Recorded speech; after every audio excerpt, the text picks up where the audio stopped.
लोग इस वीडियो में देख सकते हैं पवन सिंह और धीरेन्द्र शास्त्री नजर आ रहे हैं। पवन सिंह का ये वीडियो सोशल मीडिया पर बहुत तेजी से वायरल हो रहा है, जिसमें मनोज तिवारी भी नजर आ रहे हैं। तो चलिए बताते हैं। फाइनली आज मुंबई पहुंचे हुए थे, जहां पे पवन सिंह का ये ड्रेस देख सकते हैं। इसी ड्रेस में पवन सिंह धीरेन्द्र शास्त्री के पास पहुंचे थे। पवन सिंह और धीरेन्द्र शास्त्री देख सकते हैं एक हाथ से ही हॉर्लिक्स डालते हुए नजर आ रहे हैं, क्योंकि आप लोगों को पता है, आपको पता ही होगा तो बागेश्वर वाले धाम पे पवन सिंह के अलावा बहुत ज्यादा ही कलाकार पहुंच चुके थे, जैसे कि खेसारी लाल यादव, अक्षय सिंह बहुत ज्यादा ही पहुंच चुके थे। लेकिन पवन सिंह आज मुंबई में गए हुए थे अपने बॉलीवुड के सॉन्ग के शूटिंग के दौरान। यहाँ पे मनोज तिवारी भी पहुंचे थे।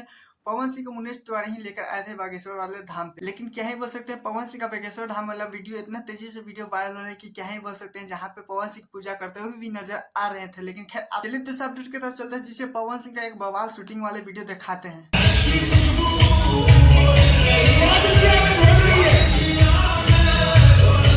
जैसे कि मैंने बोला कि पवन सिंह अपने सॉन्ग के लेकर बहुत ज्यादा ही एक्साइटेड हैं, क्योंकि अभी लखनऊ में बहुत ज्यादा ही जोर तोड़ से शूटिंग कर रहे हैं। लेकिन क्या चीज का शूटिंग कर रहे हैं, सबसे पहले तो लोगों को पता है दोस्तों, ये वीडियो बहुत तेजी से वीडियो वायरल हो रहा था, जहाँ पे लोगों ने मुझे अच्छा कमेंट किया गया था कि क्या सॉन्ग का ये शूटिंग हो रहा है या किसी और चीज। दोस्तों जब मैंने भी ये वीडियो देखा तो हमें भी लगा कि पवन सिंह सॉन्ग का शूटिंग कर रहे हैं, लेकिन नहीं, 2 बार मैंने वीडियो अच्छे तरीके से देखा तो ये लगा ये ऐड कर रहे हैं किसी को। ये बता देना चाहता हूँ दोस्तों, ये सॉन्ग का शूटिंग नहीं था, किसी प्रचार का ही शूटिंग चल रहा था, जिसमें पवन सिंह और क्या ही बोल सकते हैं बहुत अच्छे मूड में थे।